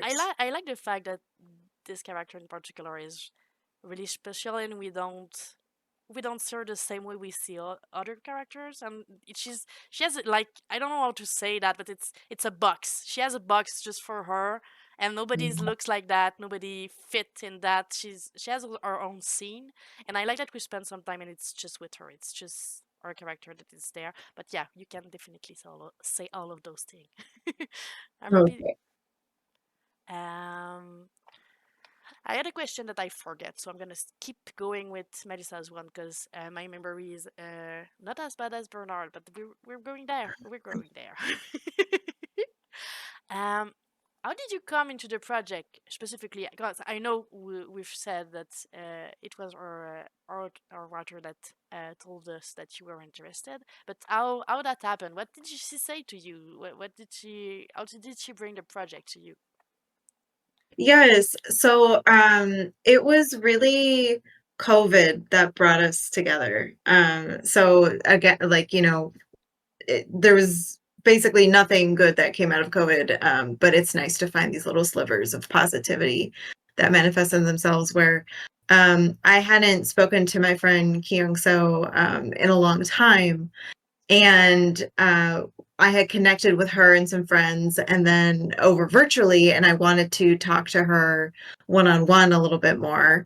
And so we did, and she knows because we met during like a theater conference years and years ago where we were both doing playwriting, that I was into, writing dramatic things. And so she was talking about your studio and just how much she loved it, what a great group of people you were, and that there was a project that she had to forego with you, because she had full-time work elsewhere. And so we started talking more and more, and the project sounded really interesting to me. And she goes, "Oh, well, you're a playwright, like this game writing translates very well with that kind of creativity. And, how about, I make a connection?" And I was really excited about it, all about it. And then got to talking with Mikkel and learn more about what you're doing. And, these stories matter. These stories are really important. And so I was just sign me up right away for the project. She's the best, and she's even more the best to bring you with us. So I'm really grateful. Thank you, Kyung-soo. Yes, thank you. I'm sorry. I'm gonna die a little. Hi.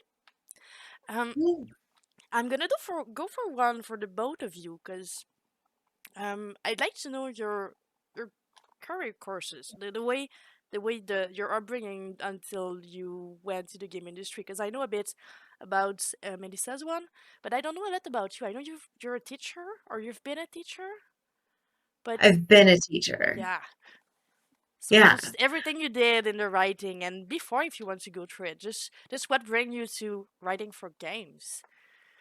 Yeah, that's a great question. And I'd love to hear Melissa too, because I don't know her story, and I'd love to hear more about that.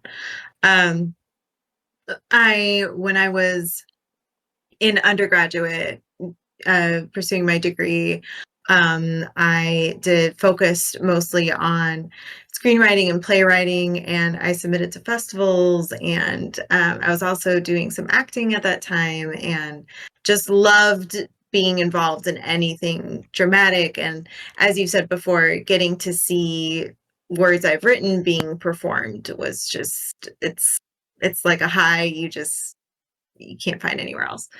And so I went ahead and I, pursued that for a really long time. And then I decided to get my graduate in teaching English. So I took a little bit of a sidestep, and I did that for a little bit. But I was able to integrate playwriting workshops and things like that into my teaching, both in high school and in college. And then this opportunity came up during COVID, and I said, gosh, I haven't truly written creatively for a long time, and it was time to come back to that. So this was just a beautiful moment of synergy where I was able to pursue creative writing again with you all, with, again, a story that really mattered, that was really close to my heart, while also teaching English and, still keeping up with writing. And that's just my life now. It's just all the writing, and I couldn't have asked for better. So That's so nice. Thank you for being. What about you, part of our Melissa? team. Yeah, Melissa, Yeah, do you want to go ahead? I love it. Yeah, sure. So I've always enjoyed writing, and it was kind of always the path that I wanted to take. I always joke that I'm not good at anything else besides writing. It's the one thing that I truly feel good at. But yeah, when I was in college, I kind of wasn't sure what I wanted to do, and I was worried that I'm sure Nicole can sympathize with this, but I was always really worried, oh my god, you don't make any money when you're writing, I need to find some sort of backup plan, and just nothing was ever really fitting. I thought about journalism, but I could do it, but my heart wasn't really in it. And so I did a few things for that, but I didn't really love it. And then eventually there was this random French class project in college, and it had nothing to do with writing, but it was like a what do you want to be when you grow up type of project. And I was like, oh my god, I have no idea. I was still thinking about that. So I started just kind of looking up things aimlessly, and then I kind of had thought about, oh, I really love games and people write these things, duh, ding ding ding, why didn't I think about that before? And so I started doing a bunch of research into the gaming industry. And that was when that's when I heard the word narrative designer for the first time, and I started applying to a bunch of jobs, and eventually I got a community management job, my first one, and that was kind of where I started on the path. And it was a happy accident, because even though I didn't go into it wanting to be a community manager, even necessarily understanding what it was until I was a little bit more into it, down a few months later on.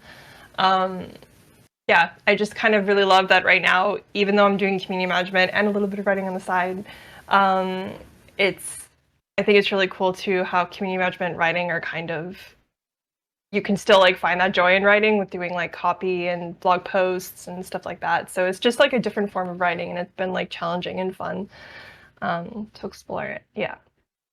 And for anyone that would like for me to breathe, that would like to read Melissa, you just need to hang with us after Spiral, because there might be thing after that we have more people on hand to write. So maybe that I'm Really? not sure I have the Don't right to say say it. that, but yeah, maybe we're gonna have two head more than just one on a project. I don't know. Just saying. I don't know. There's definitely going to be something. We're going to be around forever. It's fine. Yeah, things happen sometime. And yeah. I was gonna say, in full disclosure, so Melissa has helped me infinitely with Spiral. I remember in the very beginning, it was like scene 2, and I wasn't sure, where I was going with this story that Bernard's dad was telling at all. And so I got Melissa involved, and she was able to help steer me in the right direction as far as what I wanted to write for that scene. And I think as much as we glorify writing as an individual activity, it truly is like a group effort at the end of the day. And Folklore has just been really supportive of that and everything, and we've bounced ideas back and forth, and I just think that that's been awesome. So I really like when people work together. We have sometimes just team that doesn't, usually we would not think that they work together, but when we just put people in a room or just in a chat and we ask them opinion, they just have idea, and we know it's not their job. They're not gonna go through it with that idea, but just talking about it and just sharing it is gonna make it all better. And yeah, and I really like to have a story written by the both of you. You're both so talented, so yeah, maybe, who knows, secret.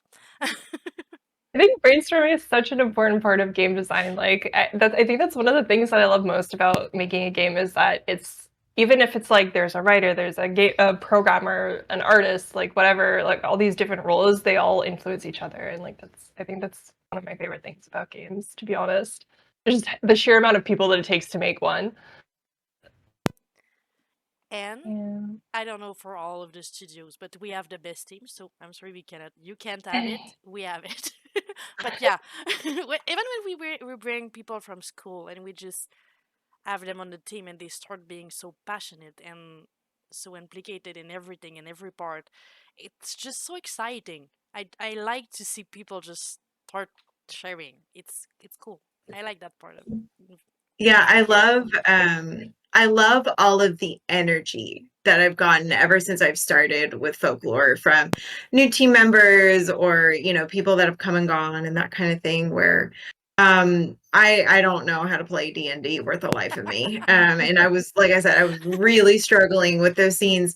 And we had an intern join us a year or two ago, and he shared so many resources with me and talked me through a bunch of the stuff. So it's interesting just because I feel like, there's me, the narrative designer, the writer that's tied to the project, but truly Spiral is created by everybody.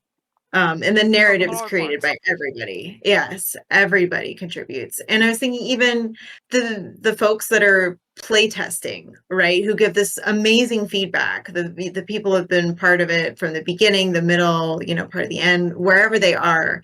And I'm like, oh, that doesn't make sense that he's saying that then, and I go back and correct it or whatever. It's all part of a community of building this game. Shout out to all of those playtesters that are at the moment, not now, but like during the week that that podcast is gonna be shown. At the moment, doing so many hours to try the game. Mikael is probably crying with no sleep at all. But yeah, we have all of our intern, and we have Jeff and Michaela during the whole first week of March that are gonna just playtest and playtest and playtest. So we're gonna have so many feedback, and it's gonna be so helpful. So I'm really excited to see what they have to say and the feedback they gave us. But yeah, they're gonna spend a lot of time on that. I was wondering because since we're doing and it always depends because community management really much is into the game community, but I don't know how the writer's side comes in. But I wanted to know if you had any issue being a woman and bringing yourself into that world. And since you've done script and plays and things like that, it's probably kind of ish same. I don't know. I would be interested to know the difference between that gaming community and just play and script community. That if people are more welcoming or if being a woman is a hardship, like in the game. Yeah, I think, like you said, it's on all sides. I will say that I do feel like there is more discrimination for women in gaming specifically. So I've been, surrounded by wonderful female artists, like in the scripting community with plays and in the filming community as well. In the gaming community, I've gone out and I've networked with folks, or I've been part of writing rooms and like things like that to just kind of like where we all sit and we work on things and talk about them and something that we're struggling with or what have you. And most of them have been predominantly male, which has always really surprised me. And sometimes when we talk about what we're working on or what have you, I mentioned that I'm working on a game writing or I'm working on a scene for a game or something like that.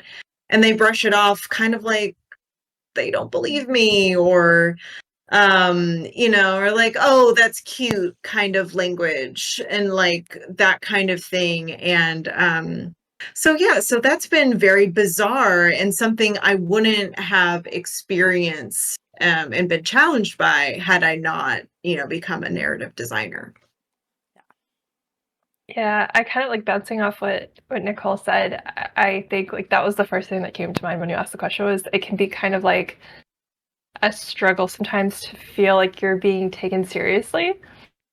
And that can be really frustrating because like I think it's kind of like internally you expect, oh, maybe it's just I don't have enough experience or that's just me, I guess, like because they tend to be more introverted and you don't want to think that they're right.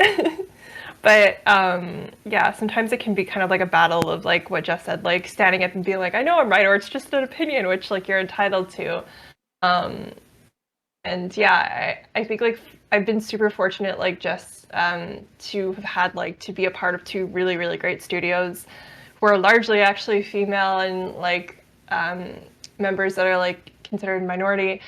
And that's been like a really cool experience and I feel super lucky, and it's unfortunate that I have to say I feel fortunate, but yeah, I feel super lucky to have had that, like to have had good experiences in the gaming industry so far.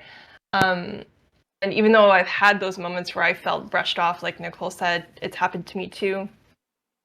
In like other situations, I do think that the good thing to remember is that there are good people like out there that will encourage you and help you grow no matter like what position you're in the industry. I joined this like dev group a couple months ago, back in the summer, not a couple months ago, and it was I like they remember do you like these saying a monthly couple meetups. months ago. It's all blurring together. I don't know. I also need sleep. And it was like ingrained in me that I was supposed to be worried that like I was gonna get treated like badly just because of all the stories that I'd heard that like happen so often, you know? And I really didn't know what to expect. I expected like that it was gonna be the majority, like we're gonna be like male because it's a male dominated industry as far as I know. But thankfully, like it was actually such a welcoming space, and there was plenty of there was so much diversity in the group. They're super welcoming, and like every time I've gone to like a meetup, it was like a really good experience, and it was great to hear from like all different sorts of positions in the gaming industry and different people and different backgrounds, and so that's been a really great experience. And yeah, I think it's just important to remember that the bad experiences happen and they suck, and I wish that they didn't happen, but at the same time there's also like it's not all horrible, and there's a lot of like really great people out there to meet too. I think it's changed a lot lately because Mhm. there's less space for the big boy, and there's more space for the indie. And it's like when people ask us why we have so many women, and like, but they're just giving their name and they're good, so we take them. So there's plenty of women. It's not difficult to have them. We're not choosing women because they're women. It's just because they're good and they're there. But a lot of people that have yeah, at the beginning, as I said, it was really weird, but the more we go into it, the more I talk with people, and they do not care. It's it they don't care who you are. You're just making a game, and they're really great and really nice. It's I don't know if it's the indie game that does that, and if the more we have tiny studio, and the more people are just accepting the fact that yeah, we're gonna be there and we're gonna take some place. I don't know, but it's just cool to see so many different people and to talk to them. And yeah, I agree with you. We need to keep the light too on that part that is really inclusive, and with a lot of different people sharing their experience and making game, because all of those inclusive game are made by those people, and there's a space for it. Mhm. And we have event for it too. We don't have that much of them, but we're gonna take those tiny victory.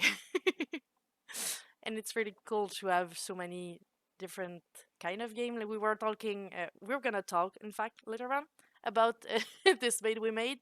But do you have any like woman-led project or something that you want to share or shout out that you think is great and has more inclusivity or diversity in the team or in the subject? Either way.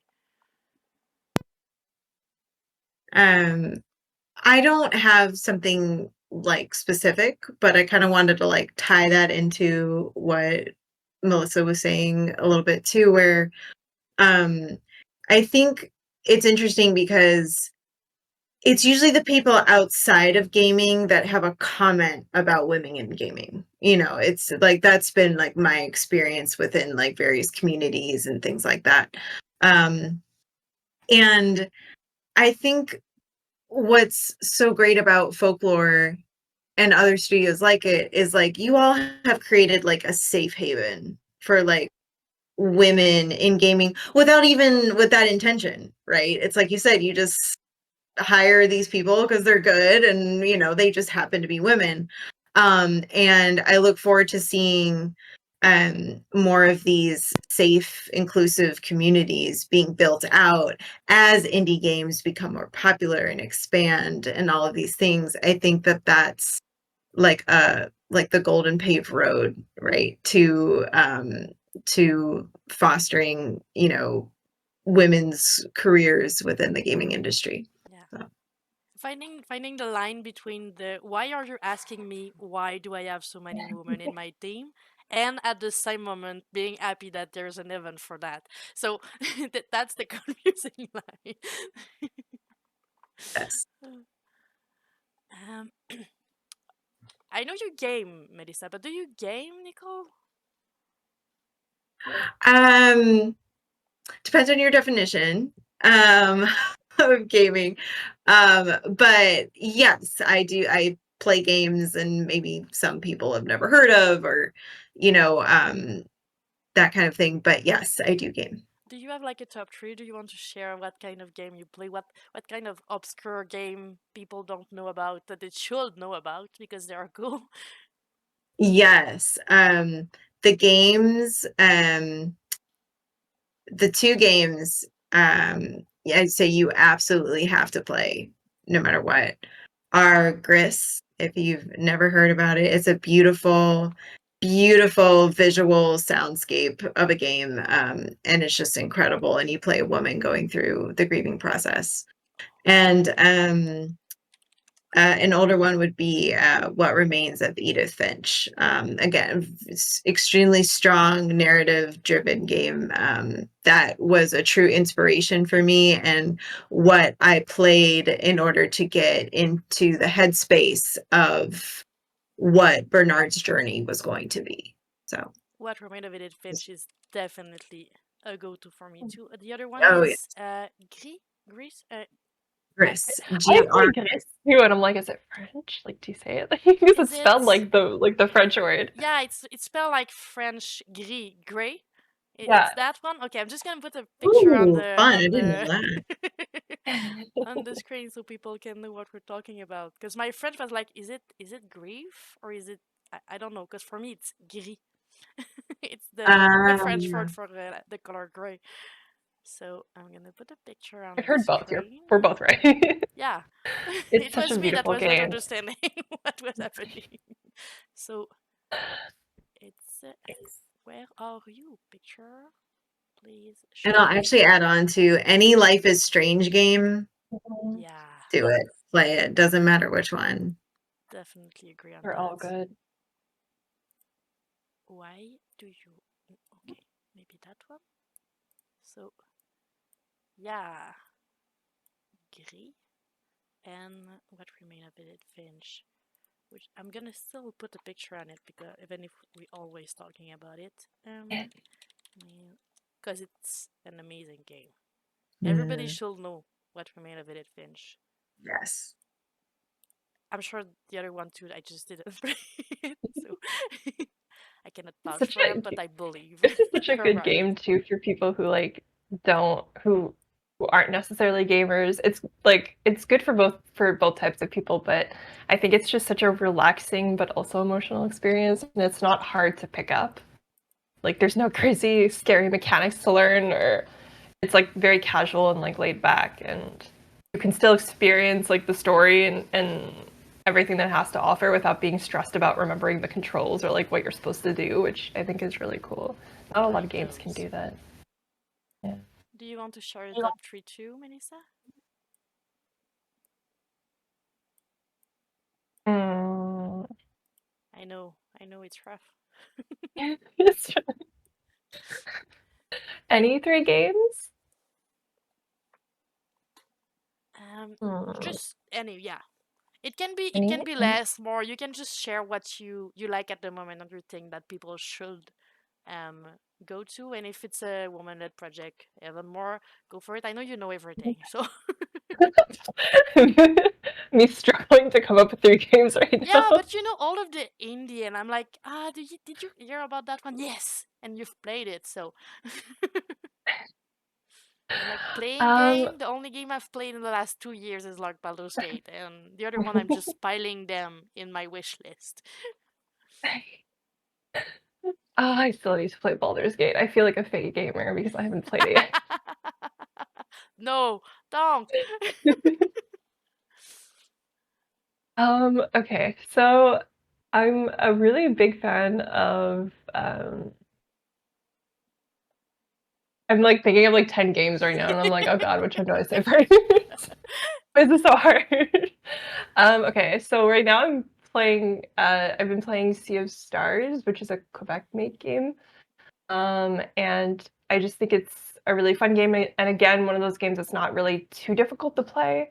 There is like a slight learning curve, but it's not too bad, and it's like a really cool RPG that where you kind of just pick up the story between these two characters, and they go on a journey, which is basically the story of like every RPG ever, but you know what I mean. And the landscape and the music is super like, pretty and chill, and it's just a fun game to sort of turn your brain off with and like be enveloped in the story. I also really like What Remains of Edith Finch Life is Strange, so those would have been two things I would have said. It's difficult for to sure. add it on the list. Yeah. It's those are like the top tier, you know.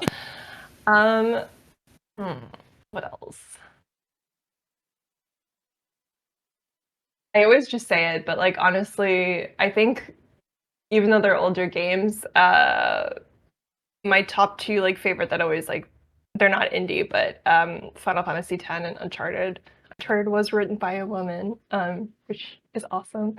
I'm And so that was always grateful something you're that a was big fan of Final Fantasy X. I don't have a lot of people on my side for that one, but really. I like that. They always go for the 7. They don't understand. But the I 10. don't know why I get so much. 10 is great. I'm a really big sucker, whether it's like a TV show or movie or games, where you get to see the characters throughout like a really longer period of time. And yeah, so I think that's why Final Fantasy just draws me in a lot, because they go on this huge journey and the characters go through a lot together and stuff like that. And yeah. I agree with sound on now. I'm gonna add them on my montage afterward, because when I'm trying to put them on my screen while we talk, it's stretching all over the place. It's gonna be easier. I'm gonna go through those beautiful questions. Yeah, that one. We skipped that one. What inspired you? Like, did you saw any movie or games, or what made you want to write at the beginning of it? Like, did both of you, since you both wanted to write, but were you like tiny and you saw? I know when I was asking to the voice actor, they're gonna be there later on. I'm sorry, I'm gonna cut that. When I was asking them, Dina told us that she wanted to be a cartoon when she was young, and that's why she wanted to do voice, because she wanted to be a cartoon. So is there something in the grand scheme of things that just bring that tiny fire inside of you that you did like, yeah, that's what I want to do. I want to create something. I want to build a story. I want people to just have voice over my text that I did. So something like that.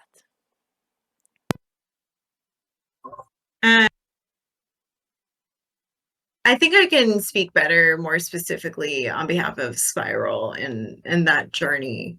That really applies to a lot of my writing. But what I do is I'll take pieces of people and I'll throw them into these characters. And so a lot of the friends that the players will meet with the D&D scenes and stuff, I took components of my friends and I integrated them into those characters. And and sometimes I'll even overhear something that a friend will say, or a colleague or a coworker or whoever, and I'm like, that's going in the script somewhere, and I'm going to find a place for that. And that's always a great way to get my like creative flow going. But I will say, so the reason why I wanted to do dramatic writing and what inspired me with plays, at least to start in theater and that kind of thing, is I think that there's a kind of magic to being together in a space such as a theater and experiencing and feeling for these characters that you've never met in your life. And so I I wrote Spiral with my friends and some of my family all in mind, integrated in these characters, and I'm excited for people, strangers that I don't even know, to meet these personalities and these parts of the people that are in my life and experience it through their lens, I would say is my greatest form of inspiration, what I'm most excited for. I like that answer really much. Did you wanted to have a go at the question, Melissa? Yeah, I guess it was like kind of just a passion for writing and being able to like use that form to like surprise and make people smile and make them feel things. And I just like really loved that ever since I was a kid. And to take it with something that's like so visual, kind of like what we were talking about earlier with like Nicole getting to like see her writing spoken by people, like that feeling, I think is just really, really cool. And it's just been cool to see it all come together. And for Spiral specifically, like I think it's just always been super important to me. Like the games that stick out to me are always the ones that have more of like a meaningful story. And like there's a place for games where you can shut your brain off and like that are just shooters and don't like have that much like story like impact, and that's totally fine. But I think the ones that like I come back to and I can talk about so much are the ones where there was characters that like made me remember them because of something funny that they said or like a quirk that they had, and or just their journey in general. And so that's what like really drew me to Spiral, and also that it's just like a subject matter that I think isn't like talked about that much. Definitely not in like the form of a game, you know, which is really interesting and important. And even just seeing like people's reactions at events and stuff like that, for them to be such emotional reactions are like really great. Not that we want them to cry, but But we're always it's cool to be grateful able for them sharing. exactly, and it's been really great to see people like connect with Nicole's writing and everything that everybody else put into the game on such a personal level. And like for me personally, I came into it just feeling like I just said, like I wanted to work on something that was like meaningful in general. But last year we actually lost my grandmother, and it didn't have anything to do like similarly to like what Bernard was dealing with. But I think the loss of her, you know, grief is like always hard no matter what.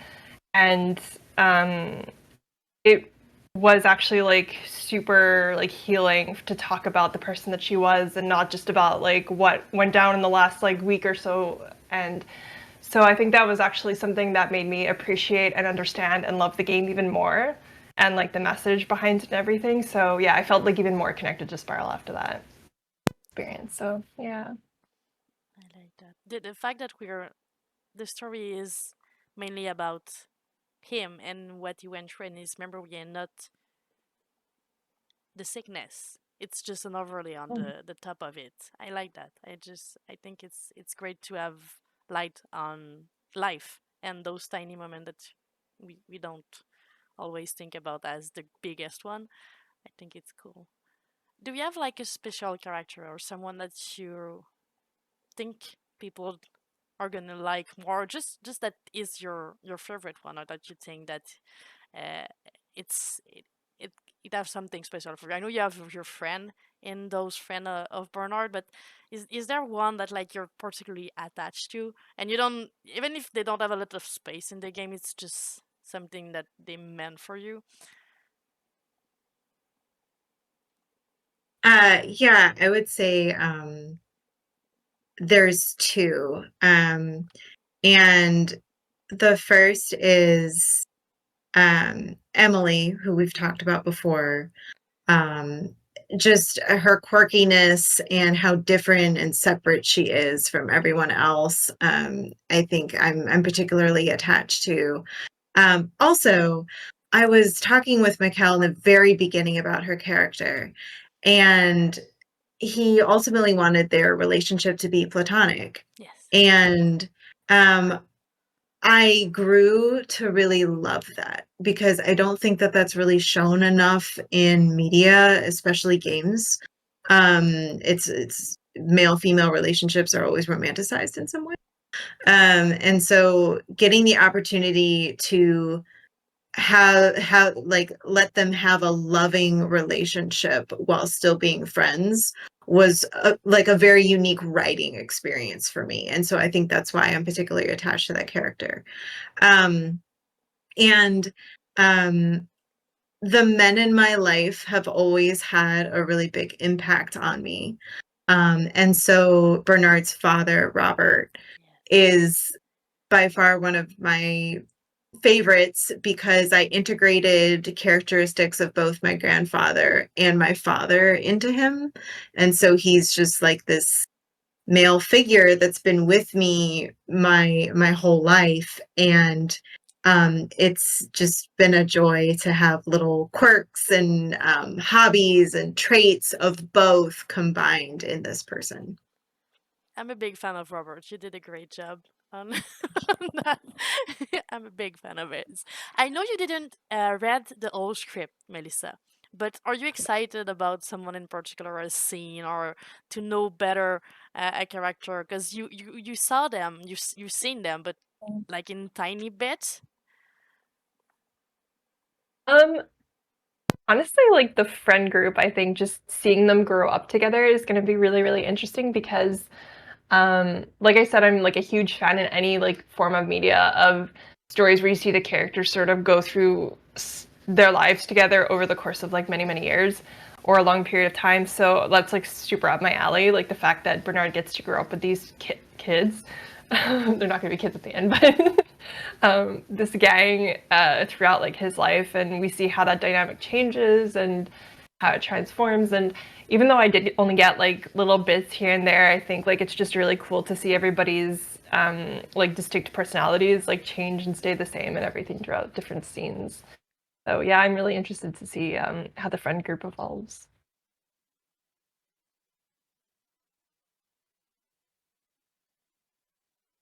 I think you're muted. Yes, I am. You're right. I'm gonna stay really vague on that one, but I'm gonna say you did an amazing job, Nicole, on those more sad events or tragic events to write them in a way that they are. Yes, I'm crying all the way through those scenes, but they're positive. They're not trying to say that life is a tragedy. It's beautiful. You really did a good job because I'm someone who cry a lot, so I'm not gonna say that I didn't cry. I cried. It was great because I read through the whole thing, and I'm not gonna say anything to any of you, but I read through, but it's so pretty. I don't know how you did that, but the fact that I can be so sad, but it's so beautiful and not sad at the same time. I don't have a hat, but I'm taking my hats off. Oh my gosh, thank you so much. Yeah, what I really wanted to do with this in particular was, and obviously, again, like I cannot express how much Mikkel helped me and really helped me flesh out what he wanted these moments to be to help guide me in the right direction. But it's like emotions like grief, they're complex, right? We go through a roller coaster of things, even if you can think of something as dark and as dire as a funeral, right? Like there are funerals where I've laughed because someone tells a story about, this thing that happened 50 years ago with this person, and all while I'm crying or or something like that. And so we rarely just experience one emotion. And I really wanted to make sure that all of the characters experience the full range. And so that way the player could ultimately experience that as well. You did really great. It worked so well. I hope so. Oh, do you want to talk about any other project that you're working on? I know you're working on one, Melissa. I don't know if you wanted to to talk about it or no. I work at another indie studio in Montreal called Rat Loop Games Canada, and we're working on this game that's actually coming out on March 12th. I don't know if the stream will be up by then. It's gonna but- stop just like 2 days before. So But yeah, it's a free-to-play game, a multiplayer game that you can play with your friends. It's like a super easy to learn casual sort of game. You land on an alien planet. It's a mix of PvP and PvE, so totally different from Spiral. But but it's a really colorful, vibrant, beautiful, pretty game. That's also just really fun, and it's like a good experience to be able to play with your friends. So go check that out.